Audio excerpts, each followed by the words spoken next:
Estamos de volta com Viver Ciência. O tema de hoje do nosso programa é a expansão das fronteiras agrícolas. Aqui no estúdio comigo estão os pesquisadores Fausto Miziara e Poliana Vilela, ambos da UFG. A degradação do cerrado é uma importante consequência negativa atribuída à expansão da fronteira agrícola em Goiás.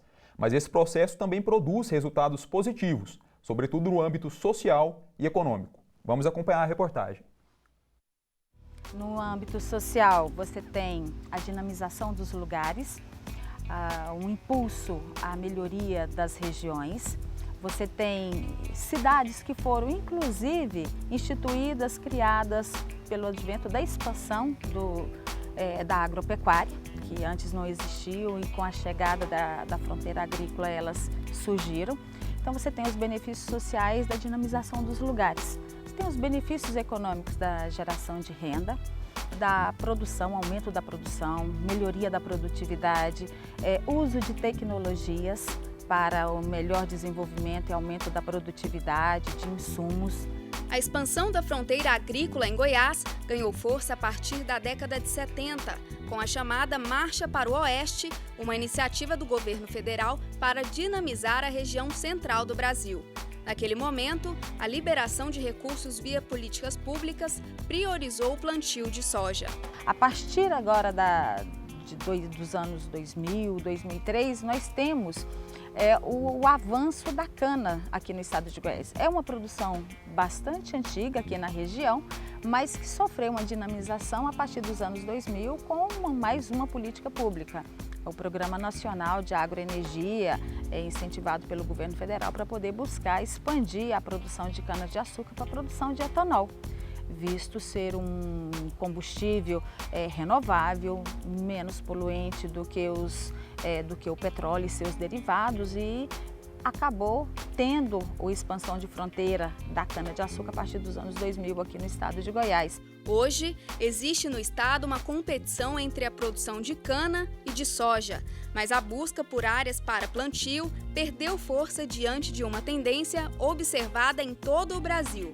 A intensificação do uso de tecnologias para maximizar a utilização dos espaços, usando cada vez menor a quantidade de espaço físico, terra, aumento da produção e, consequentemente, aumento da produtividade. Isso para todas as culturas. E acaba respondendo a uma dinâmica, uma necessidade ambiental. À medida que nós conseguimos utilizar tecnologia para produzir mais alimentos nos espaços que já estão disponíveis, sem precisar avançar em áreas ainda não degradadas, não desmatadas, e isso é extremamente benéfico. Professor Fausto, como a gente viu aí na reportagem, diversas cidades se desenvolveram, a partir da expansão da fronteira agrícola. Goiânia está incluída nessa categoria? Olha, na verdade, nós devemos entender que o processo de expansão de fronteiras ele é mais amplo do que só a fronteira agrícola. Em termos teóricos, nós consideramos outros momentos que dizem respeito basicamente a deslocamento populacional, que envolvem uma primeira ocupação do espaço. Então, Goiânia está mais inserida nesse momento. Goiânia é da década de 30, né? Como nós vimos, é contemporâneo da Marcha para o Oeste e é todo um processo de interiorização da população. O que nós verificamos é que o país cresceu voltado para o litoral e com o governo Vargas você teve essa preocupação de interiorização. Então, por isso, você teve a criação da Colônia Agrícola Nacional, por exemplo, em Ceres, você teve essa chamada Marcha para o Oeste. Goiânia tem fatores locais que levam à construção da cidade, a mudança da capital por motivos políticos, mas faz parte sim também desse processo de interiorização da população. Poliana, a utilização do solo para pastagem, ela é menos prejudicial para o cerrado do que a produção agrícola? Olha, essa questão ela é muito relativa, a gente não pode dizer que com certeza é. O que nós temos é que o solo, a utilização do solo para pastagem, ela também vai envolver impactos ambientais. Ela também vai envolver impactos no solo, uma vez que a nossa pastagem ela é cultivada. Então, muitas vezes, os fazendeiros, eles não têm tanta preocupação com a pastagem e acaba que nós temos uma grande extensão de pastagem degradada. E isso leva a N outros impactos. Então, assim, não dá para relativizar a agricultura e pecuária o que impacta mais. O que a gente tem que entender é que ambos trazem certos impactos a nível, em questão natural, né, impactos ambientais naturais, e que dá para fazer através de técnicas, através dessa moderna tecnologia, dá para a gente buscar formas de minimizar esses impactos. Como exemplo, seria a utilização das de algumas passagens degradadas para a agricultura, né? Alguns lugares plantam a soja para tentar reverter essa situação de degradação. Mas aí nós temos que lembrar sempre que é necessário, que isso envolve muito estudo, muita análise e procurar sempre desenvolver métodos e técnicas que contribuam para minimizar os riscos, os impactos. Professor Fausto, a degradação do cerrado é uma das consequências mais visíveis, né, da expansão da fronteira agrícola. Mas esse processo ele também gera outras consequências negativas, né, como, por exemplo, o enfraquecimento da agricultura familiar. O que você tem é que, como eu disse no bloco anterior, você tem o chamado complexo agroindustrial, que envolve tanto as indústrias que produzem para a agricultura, quanto as indústrias que consomem os produtos da agricultura. Então, aquela visão da agricultura de subsistência, essa já não existe. Tá? Ela foi incorporada, toda a agricultura brasileira, ela foi incorporada dentro desse chamado complexo agroindustrial, ou do agronegócio, como você queira chamar.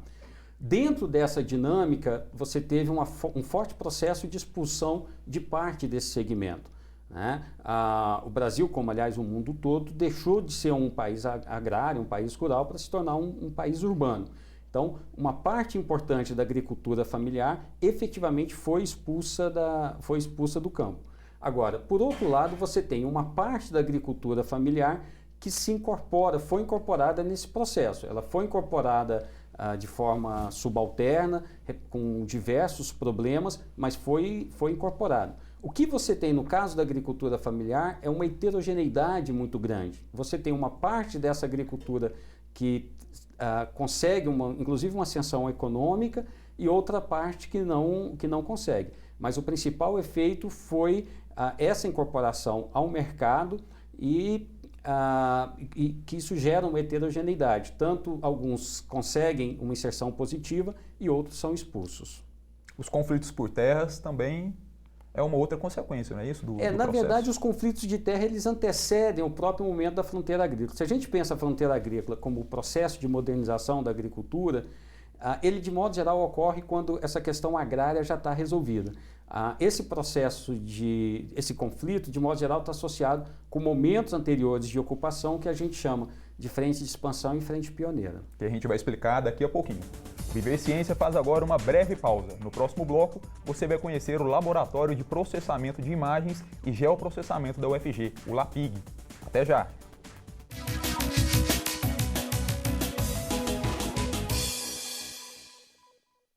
A ABNT é a Associação Brasileira de Normas Técnicas. Ela perpassa por várias áreas do conhecimento. No aspecto que nós estamos tratando aqui, que é a produção do conhecimento científico, a ABNT regulamenta critérios básicos de construção do texto, quer seja de um projeto, quer seja de um artigo, de uma dissertação ou de uma tese. A ABNT também regulamenta de que maneira as referências bibliográficas devem ser citadas, de que maneira os gráficos vão ser apresentados, ou seja, ela representa um guia para o pesquisador em termos de forma. Lembrando que essas regras são válidas para publicações no Brasil. Quando essa publicação vai ser feita no exterior, outras regras podem ser necessárias de serem seguidas pelo pesquisador, dependendo do local aonde ele vai colocar aquela produção científica dele. Exemplificando, é uma revista científica, por exemplo, na Espanha. Então, vão ser regras ou da própria revista ou as regras daquele país para a redação científica. Então, a ABNT tem muito valor para a produção que está sendo publicada em veículos nacionais.